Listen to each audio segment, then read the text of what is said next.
Hi everyone, welcome back to my YouTube channel DSRL maths YouTube channel.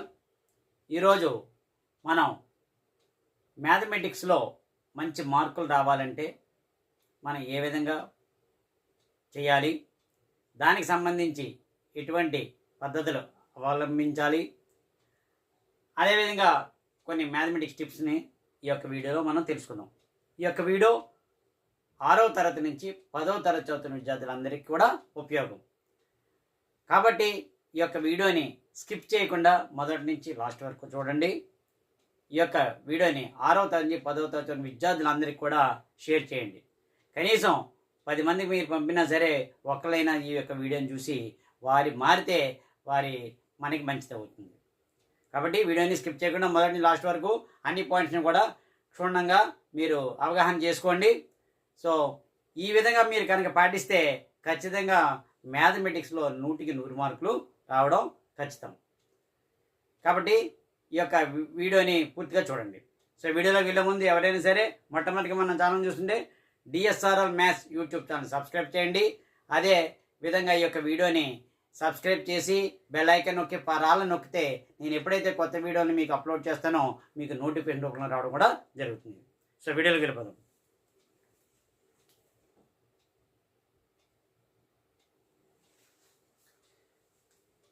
So మ్యాథ్స్లో మంచి మార్కులు రావాలి అంటే దానికి ఏ విధంగా వెళ్ళాలనేది చాలామందికి తెలియదు.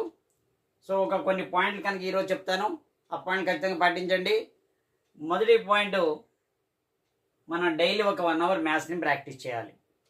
సో ఎందుకంటే మిగతా సబ్జెక్ట్స్ని చదువుకోవచ్చు, కానీ డైలీ మ్యాథ్స్ అనేది ప్రాక్టీస్ లేకపోతే మనకి రాదు. 1 అవర్ కాకపోతే కనీసం అట్లీస్ట్ 45 మినిట్స్ అయినా మీరు చేయాలి.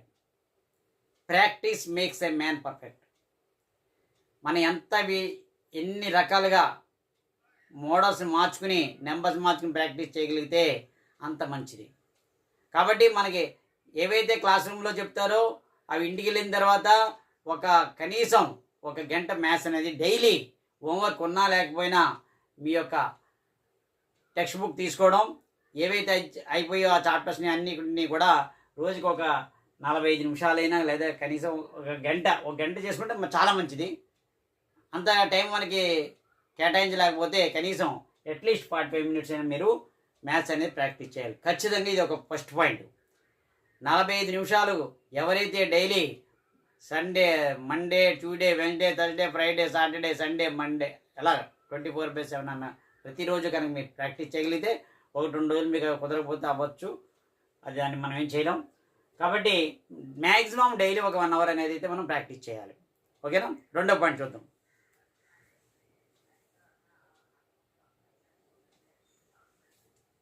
సెకండ్ పాయింట్ వచ్చేసరికి టెక్స్ట్ బుక్ లెసన్ రీడింగ్ చేయాలి. టెక్స్ట్ బుక్ లెసన్ రీడింగ్ చేయాలంటే మీరు ఖచ్చితంగా జాగ్రత్తగానే విన్నారు. ఏంటి సార్ మ్యాథమెటిక్స్లో టెక్స్ట్ బుక్ లెసన్ రీడింగ్ చేయమంటున్నారు, మ్యాథ్స్ని అసలు రీడింగ్ చేయడం ఏంటండి? టెక్స్ట్ బుక్ లెసన్ రీడింగ్ చేయాలంటే అదే ఫిజిక్స్ కానీ, బయాలజీ కానీ, సోషల్ కానీ, తెలుగు కానీ, హిందీ కానీ అయితే టెక్స్ట్ బుక్ లెసన్ రీడింగ్ చేయాలి.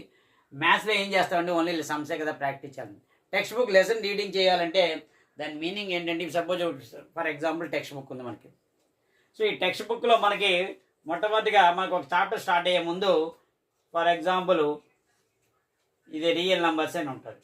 ప్రతిది ఖచ్చితంగా వాళ్ళు ముందుగా లెసన్కి వెళ్ళిపోరు, ఎక్సైజ్ సమ్స్కి వెళ్ళిపోరు, ఇంట్రడక్షన్ పార్ట్ ఉంటుంది. సో ఈ విధంగా చదవాలి.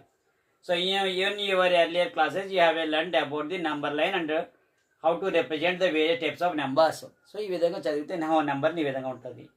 Just imagine you start from A 0 and go on the, అంటే 0ని స్టార్ట్ చేసుకోవాలి. ఇలా ఈ నెంబర్స్ ఈ యొక్క రీడింగ్ మనం చేసి ఏవైతే ఇంపార్టెంట్ లెసన్స్ టాపిక్ ఉంటాయో అవి మనకి అవగాహన అవుతాయి. సో ఇవి చూడండి, ఇక్కడ ఒక బియ్యం బస్తాలా కట్టారు గోన్ సంచులుగా, అందులో నెంబర్స్ ఉన్నాయి. అంటే ఈ యొక్క నెంబర్స్ ఏంటి? అవి రేషనల్లా, ఇరేషనల్లా, రియల్ నెంబర్స్ అనేవి ఉంటాయి. సో అదేవిధంగా ఇక్కడ ఉన్నాయి కొన్ని. సో ఈ విధంగా మనకి ఖచ్చితంగా ప్రతిదీ ఇక్కడ చూడండి, రేషనల్, ఇరేషనల్ ఇవన్నీ కూడా చదవడం వల్ల మనకి ఒక కాన్సెప్ట్ అనేది అండర్స్టాండ్ అవుతుంది.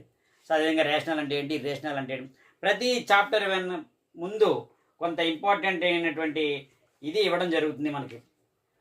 సపోజ్ ఫర్ ఎగ్జాంపుల్ ఏ టాపిక్ తీసుకున్నప్పటికీ కూడా మీరు ప్రతి లెసన్కి సంబంధించి సపోజ్ ఏరన్స్ ఫార్ములా ఉంది. సో ఏరన్స్ ఫార్ములా అంటే ఏర్ ఆఫ్ ట్రయాంగిల్. సో దీని గురించి ఒకటి కాన్సెప్ట్ ఉంటుంది. సో ఈ విధంగా 10th క్లాస్ అవనండి, 9th క్లాస్ అవనండి, 8th క్లాస్ ప్రతి చాప్టర్కి ముందుగా ఇంట్రడక్షన్ పార్ట్ అనేది ఉంటుంది. అది మనం ఖచ్చితంగా చదువుకోవాలి. Suppose quadrilaterals. సో ఈ క్వాడ్రిలేటరల్ ఇంట్రడక్షన్ పార్ట్ అంతా ముందు చదువుకోవాలి. సో ఇది మనం లెసన్ రీడింగ్ అంటారు. సో ఏదైతే చాప్టర్ అవుతుందో, సపోజ్ కోఆర్డినేట్ జామెట్రీ ఉంది. కోఆర్డినేట్ జామెట్రీ అంటే డైరెక్ట్గా వెళ్ళడానికి అవ్వదు. సో ఈ కోఆర్డినేట్ జామెట్రీ గురించి ఇంట్రడక్షన్ ఉంటుంది, ఈ ఇంట్రడక్షన్ పార్ట్. సో దీని గురించి అవగాహన చేసుకోవాలంటే ముందు ఈ రీడింగ్ పార్ట్ చేయాలి. చేస్తేనే మనకి ఆ కాన్సెప్ట్ అనేది మనకి అర్థమవుతుంది. సో ఖచ్చితంగా టెక్స్ట్ బుక్ లెసన్ రీడింగ్ అనేది ఏ విధంగా చేయాలి, ఇంపార్టెంట్ పాయింట్స్ని అండర్లైన్ చేసుకోవడం, సో డెఫినేషన్ అండర్లైన్ చేసుకోవడం, తర్వాత దానికి సంబంధించి suppose 10th class Euclid division lemma లేదా ఫండమెంటల్ థియరమ్ ఆఫ్ అర్థమెటిక్ ఆ పాయింట్స్ అండర్లైన్ చేసుకోవడం. So HF into LCM is equal to the sum of the product of the two numbers. So ఈ points అన్నీ కూడా అండర్లైన్ మనది మీరు చేసుకోవాలి. ఓకేనా? థర్డ్ పాయింట్ ఏంటో చూద్దాం.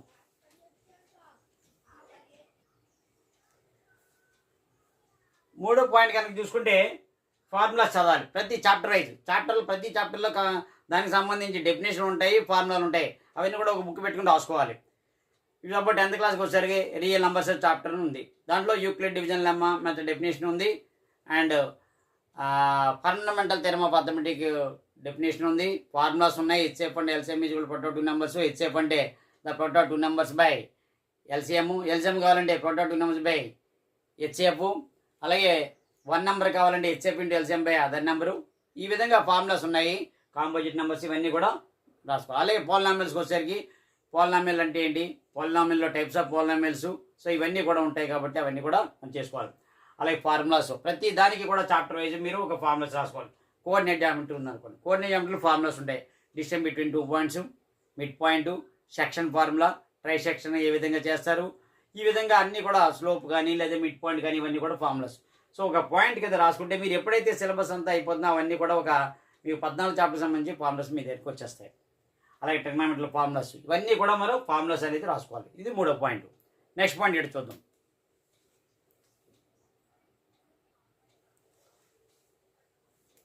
నాలుగో పాయింట్కి వచ్చేసరికి కాన్సెప్ట్ అండర్స్టాండ్ చేసుకోవాలి. ప్రతి చాప్టర్కి సంబంధించి కాన్సెప్ట్ అండర్స్టాండ్ చేసుకోవాలి. బట్టి పట్టకూడదు, బట్టి విధానానికి స్వచ్ఛ చెప్పండి, బైహార్ట్ చేయకూడదు సమ్స్ని. అదేవిధంగా ఎగ్జాంపుల్ సమ్స్ ప్రాక్టీస్ చేసుకోవాలి. ప్రతి చాప్టర్కి కొన్ని ఎగ్జాంపుల్ సమ్స్ ఉంటాయి. ఒక 5 కానీ 6 కానీ 10 కానీ ఉంటాయి. అంటే ఒక్కొక్క మోడల్కి ఎక్సైజ్కి ముందు కొన్ని ఎగ్జాంపుల్స్ ఉంటాయి. ఆ ఎగ్జాంపుల్స్ని బట్టి సమ్స్ ప్రాక్టీస్ చేసుకోవాలి, దాని నెంబర్స్ మార్చుకోవాలి. ఈ విధంగా చేయడం వల్ల మనకి ఎక్కువగా సమ్స్ ప్రాక్టీస్ చేయడానికి వీలవుతుంది. సో ఫస్ట్ ఎక్సైజ్ 1.1 ఉందనుకోండి, దాని ముందు కొన్ని ఎగ్జాంపుల్స్ ఉంటాయి. ఆ 1 ఎగ్జాంపుల్స్ని బేస్ చేసుకుని ఎక్సైజ్ సమ్స్ ఉంటాయి మ్యాక్సిమం. అలాగే 1.2 ఉందనుకోండి, 1.1 తర్వాత 1.2కి మధ్యలో కొన్ని ఎగ్జాంపుల్స్ ఉంటాయి. ఈ ఎగ్జాంపుల్ ప్రాక్టీస్ చేయడం వల్ల ఎక్సైజ్ సమ్స్ ఈజీగా చేయొచ్చు. సో తరచుగా కూడా ఎక్కువగా మనకి క్వశ్చన్ పేపర్లో ఎగ్జాంపుల్స్ నుంచి ఎక్కువగా ఇస్తుంటారు కాబట్టి ఎగ్జాంపుల్ మనం ప్రాక్టీస్ చేసుకోవాలి. కాన్సెప్ట్ అండర్స్టాండ్ చేసుకోండి. ఆ చాప్టర్కి సంబంధించి బైహార్ట్ చేయొద్దు. లెక్కల్ని ఎప్పుడూ కూడా ఎట్టి బస్సులను బైహార్ట్ చేయకండి, ఓన్గా ట్రై చేయండి. సమ్స్ని ప్రాక్టీస్ చేసుకోండి. ఖచ్చితంగా మీకు 100కి 100 మార్కులు వస్తాయి కాన్సెప్ట్ అండర్స్టాండ్ చేసుకున్న వాళ్ళకి. Okay, last but not least ఒక పాయింట్ చూద్దాం. 5th point.